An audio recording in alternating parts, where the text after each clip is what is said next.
আসসালামু আলাইকুম। আজকে এই মুহূর্তে লাইভে আসার একটা ইমার্জেন্সি ম্যাটার আছে, সেটা বিশেষ করে যারা মহামান্য সুপ্রিম কোর্টে প্র্যাকটিস করেন এবং এই সুপ্রিম কোর্টে যারা বিচারপতি হন তাদের বিষয়টি জানার জন্য। এই কিছুক্ষণ আগে আমরা একটা কজ লিস্ট পেলাম, আপনার মহামান্য হাইকোর্টের জুরিসডিকশন চেঞ্জ করা হয়েছে, বিভিন্ন মাননীয় বিচারপতিদের বিভিন্ন পাওয়ার দিয়ে দিচ্ছে। এই যে পাওয়ারটা ডিস্ট্রিবিউশন, এটাকে বলা হয় কনস্টিটিউশনের আর্টিকেল 107-এর 3-তে এক্সক্লুসিভ পাওয়ারটা দিয়ে হয়েছে মাননীয় প্রধান বিচারপতিকে। সেখানে লেখা আছে 7-এ, subject to any rules made under this article, Chief Justice shall determine which judges are to constitute any bench of a division of the Supreme Court and which judges are to sit for any purpose. Absolutely, এটার সাথে agri, কিন্তু question হচ্ছে স্বাধীনতার 54 বছর পার হয়ে গেছে, এখনো rules হয়নি। It is human impossible. এই সময় 18 কোটি দেশের লোকের এবং এতগুলো বেঞ্চ হয়েছে, এবং গতকালকে আমাদের মাননীয় অনেক বিচারপতি মহোদয়ের শপথ হয়েছে আজকে। সেক্ষেত্রে অবশ্যই বেঞ্চ পুনর্গঠন অনেক সময় রীতি অনুযায়ী করে, কিন্তু প্রশ্ন হচ্ছে গত 4 সেপ্টেম্বর কোর্টগুলো লং ভ্যাকেশনে চলে গিয়েছিল, 19 অক্টোবর আবার রিওপেন হয়েছে, 19 অক্টোবর থেকে আজকে 11 নভেম্বর, মাত্র কয়েকদিন, আবার 18 ডিসেম্বর এই সুপ্রিম কোর্ট বন্ধ হয়ে যাবে। এখানে বিচার প্রার্থীগণ যতটুকু ভুক্তভোগী, তার চেয়ে বেশি ভুক্তভোগী এখানে যারা প্র্যাকটিস করেন। এখন প্র্যাকটিস লয়ার সংখ্যা 10,000-এর অধিক, তাদের কাছে আমাদেরকে জবাবদিহি করতে হয়।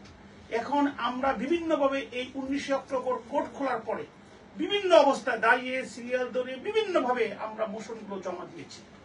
ইতিমধ্যে অনেকগুলো বেঞ্চ দ্রুত মোশনগুলো নিষ্পত্তি করতেছিলেন, আমরা অনেকটা আমাদের বিচার প্রার্থীদেরকে আশ্বস্ত করতেছিলাম, কিন্তু কি কারণে কি জন্যে সেই সব দ্রুত নিষ্পত্তিকারী বেঞ্চগুলোকে ভেঙে নতুন বেঞ্চগুলো সৃষ্টি করা হয়েছে। এবং এই যে বেঞ্চ দেওয়া হয়েছে তাদেরকে অভিনন্দন জানাই, কিন্তু তাদের পূর্বে কোনো ক্রিমিনাল বেঞ্চ তাদেরকে দেওয়া হয়নি।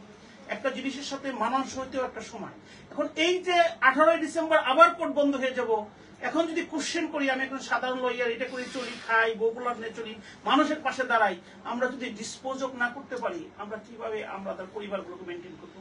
আর যারা দীর্ঘদিন আপনার মামলা জর্জরিত, যারা মিথ্যা মামলা, যাদের নিকটতম আত্মীয় জেলে আছেন, গত বছর এই সময় জেলে ছিলাম, জেলে থাকলে একটা পরিবারের পক্ষে দাঁড়ানোর পক্ষে কেউ থাকে না, একমাত্র রোজগারকারী ব্যক্তি হয়, এবং তার প্রেজেন্স পরিবারকে আরো শক্তিশালী কনফিডেন্ট করে।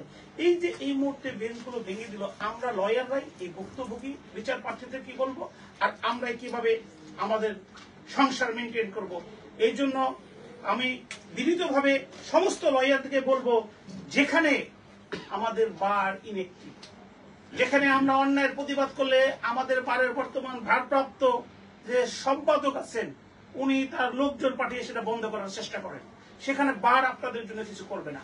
আগামীকাল থেকে ইনশাল্লাহ যারা প্র্যাকটিস করেন এখানে, যদি আপনারা মনে করেন যে আপনাদের ভয়েস রেজ করা দরকার বেঁচে থাকার জন্য, যদি আপনারা মনে করেন বাংলাদেশে বিচার প্রার্থীদের তাদের পাশে দাঁড়ানোর জন্য ন্যায় বিচারের স্বার্থে এই জায়গায় আপনাদের কথা বলা দরকার, আমি আগামীকালকে থেকে আমি মাননীয় আমাদের বিজ্ঞ বন্ধুদের সাক্ষাৎকার নিব এবং প্রচার করব। কারণ এখন বার বলতে কিছু নাই, এখন আপনাকে আমাকে দাঁড়াতে হবে, যেখানে কেউ নাই সেখানে আপনি আছেন, আপনি বাংলাদেশ, আপনি বাংলাদেশের পক্ষে দাঁড়াতে হবে।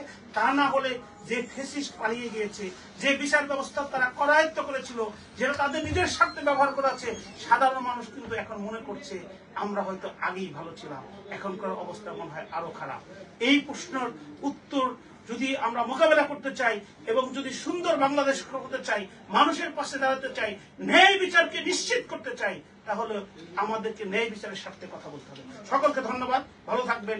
আগামীকালকে যারা ইন্টারেস্টেড তাদের সাক্ষাৎকার আমার ফেসবুক পেজ থেকে প্রচার করবো। আসসালামু আলাইকুম।